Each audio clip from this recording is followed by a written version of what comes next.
Fala galera, aqui é o Thiago. Na aula anterior a gente discutiu o 6555 e sua configuração astável clássica. Hoje eu vou apresentar um circuito um pouco diferente que faz um gerador de onda quadrada e triangular com 555. Bom, então vamos discutir aqui esse novo circuito, né? Que é basicamente a gente fazer o nosso 555 funcionar como um multivibrador astável, ou seja, um gerador de onda, um oscilador não linear, né? Mas que em vez de gerar uma onda quadrada e uma onda pedaços de exponencial, como a gente fez na configuração clássica, eu quero que eu gere uma onda quadrada e uma onda triangular no meu circuito. Então o que eu vou fazer? Já que é um astável, tem que ter meu 555 na configuração biestável, que basicamente é conectar o threshold e o trigger no mesmo terminal. E agora eu vou colocar um circuito externo para fazer essa oscilação. É um circuito que, à primeira vista, pode ser um pouco complicado, né? Eu tenho o quê? Uma fonte corrente. Essa fonte corrente pode ser produzida com diversos circuitos, um espelho de corrente, um espelho Weidler, um espelho de Wilson, isso não importa agora, né? Mas eu tenho uma fonte de corrente produzida aqui, com um determinado valor. Eu tenho o que eu chamo de seletor, que é esse arranjo com diodos aqui embaixo, e esse seletor está conectado tanto ao capacitor na entrada do meu biestável, quanto a um espelho de corrente aqui embaixo, beleza? E notem que o ponto de saída do espelho de corrente, que é esse ponto aqui, está conectado à chave de discharge do 555. Tá, vamos tentar entender como esse circuito vai funcionar? Então aqui eu vou desenhar o quê? Eu vou desenhar a tensão de saída no gráfico aqui de cima e a tensão no capacitor eu vou desenhar no gráfico aqui de baixo. E eu já marquei aqui as tensões da histerese, que é VTH e VTL. Se você não se lembra, VTH nessa configuração tem um valor que é 2/3 de VCC e VTL tem uma tensão que é 1/3 de VCC, porque elas são determinadas por esse divisor de tensão. Bom, vou imaginar, primeiramente, que por algum motivo a tensão de saída do meu 555 está em nível lógico alto, que vai ser basicamente igual a mais VCC. Né? E eu vou assumir que meu capacitor começa essa operação totalmente desligado com tensão igual a zero. Se a minha saída está em nível lógico alto, eu vou só botar um 1 aqui para referência, a saída Q barra está em nível lógico baixo, fazendo com que o meu discharge esteja desconectado, esteja aberto, em corte. Como esse terminal aqui do meu espelho de corrente está aberto, não tem como circular corrente por esse nó. Então, este espelho de corrente aqui todo está aberto. O que importa é isso? Porque agora essa fonte de corrente, que tem que fluir por algum lugar, só tem este caminho para circular.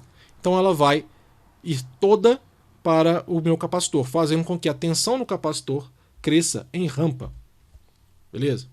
Quando a tensão atingir VTL, o que basicamente vai acontecer é que o meu comparador 1 continua em 0 na saída, o meu comparador 2, que estava com uma saída em 1, né, porque a tensão menor do que VTL faz com que eles dê uma comparação com o nível lógico 1 na saída, esse valor agora vai caminhar para 0, né, mantendo o estado do flip-flop e mantendo a saída do meu circuito em mais VCC. Né? Agora, quando eu atingir a tensão VTH, o que vai acontecer é o quê? A tensão no comparador 2 continua em 0, a tensão no comparador 1 agora vai para 1, resetando o flip-flop. E aí eu vou ver uma troca de estado na saída do meu 555. A saída vai para 0. Neste momento, se a saída aqui está em 0, eu vou ter um nível lógico alto em Q barra. Isso vai fazer com que o meu discharge, a minha chave, sature, fazendo com que este terminal agora enxergue basicamente um terra, né? Fazer um curto-circuito ali. E aí, esse espelho de corrente pode conduzir. Só para a gente entender aqui, né? Se eu tiver uma condução de corrente, só para a gente ter valores. A tensão de discharge, na prática, ou seja, este nó aqui, vamos pegar um valor superior aqui, um máximo de 0,4 volts, se a gente olhar o datasheet. Esse espelho de corrente aqui tem uma tensão de 0,7, beleza? O diodo também tem uma tensão de 0,7. Então, se eu tiver uma condução de corrente neste caminho, a tensão neste nó quer ficar em algo igual a 1,8 volts. Enquanto a tensão no capacitor, ela vai ser praticamente 2/3 de VCC, né? Porque instantaneamente aqui, né, eu tive uma troca de estado. Bom, 2/3 de VCC, quanto que isso vale? Se meu VCC for igual a 5 volts, que é um limite inferior de operação, VTH vale 3,33 volts. Se por outro lado isso for 15 volts, né, VTH vai ser bem maior, vai ser igual a 10 volts. Percebam que, independentemente da alimentação do meu 555, pegando os limites superior e inferior, esta tensão é bem maior do que esta que pode existir na condução deste ramo aqui lateral. O que vai acontecer?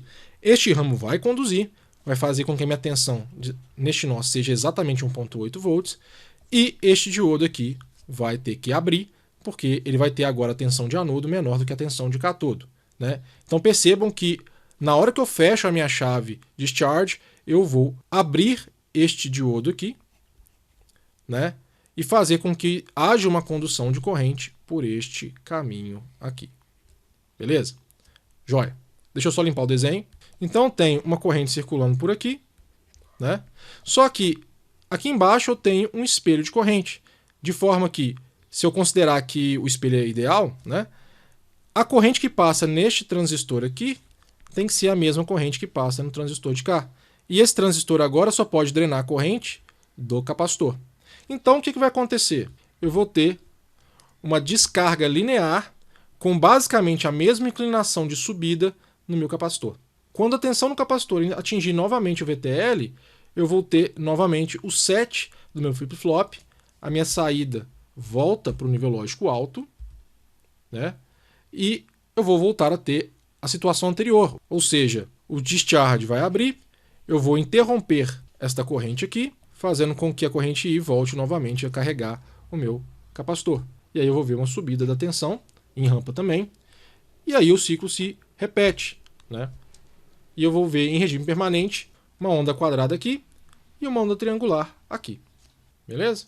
Bom, de novo eu posso definir dois tempos, tempo 1 e 2. Eu chamei tempo 1 como o tempo de descarga do capacitor e o tempo 2 como o tempo de carga, né? E para equacionar esse circuito, eu só tenho que lembrar que a tensão no capacitor, quando eu aplico uma corrente contínua sobre ele, é basicamente 1 sobre C integral dessa corrente que está sendo aplicada. Beleza?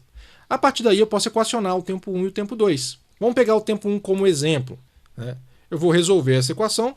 Então, basicamente, eu tenho que a tensão T ela tem que ser igual a I, que é uma constante, C vezes T, mais uma tensão inicial, né? Então, essa é a equação típica dessa integral aqui que a gente expandiu, né? Para o tempo 1, o que eu tenho? Né? Eu tenho que a minha tensão inicial do meu ciclo é exatamente VTH. Quando T for igual a T1, ou seja, no final do ciclo, a tensão no capacitor em T1 vai ser igual a VTL, né? E aí, se eu substituir isso nessa equação de cima, eu vou encontrar o quê? E como T1 e T2, nesse exemplo que eu estou dando, são basicamente iguais, eu tenho que T1 vai ser igual a T2, que é igual a C sobre I, vezes VTH menos VTL. Né? Se eu lembrar que VTH é 2/3 de VCC e VTL é 1/3 de VCC, eu tenho que os tempos vão ser iguais a VCC vezes o capacitor, dividido por 3 vezes I. Né? Consequentemente, o período total, que é a soma dos dois, vai ser 2/3 de VCC vezes C sobre I.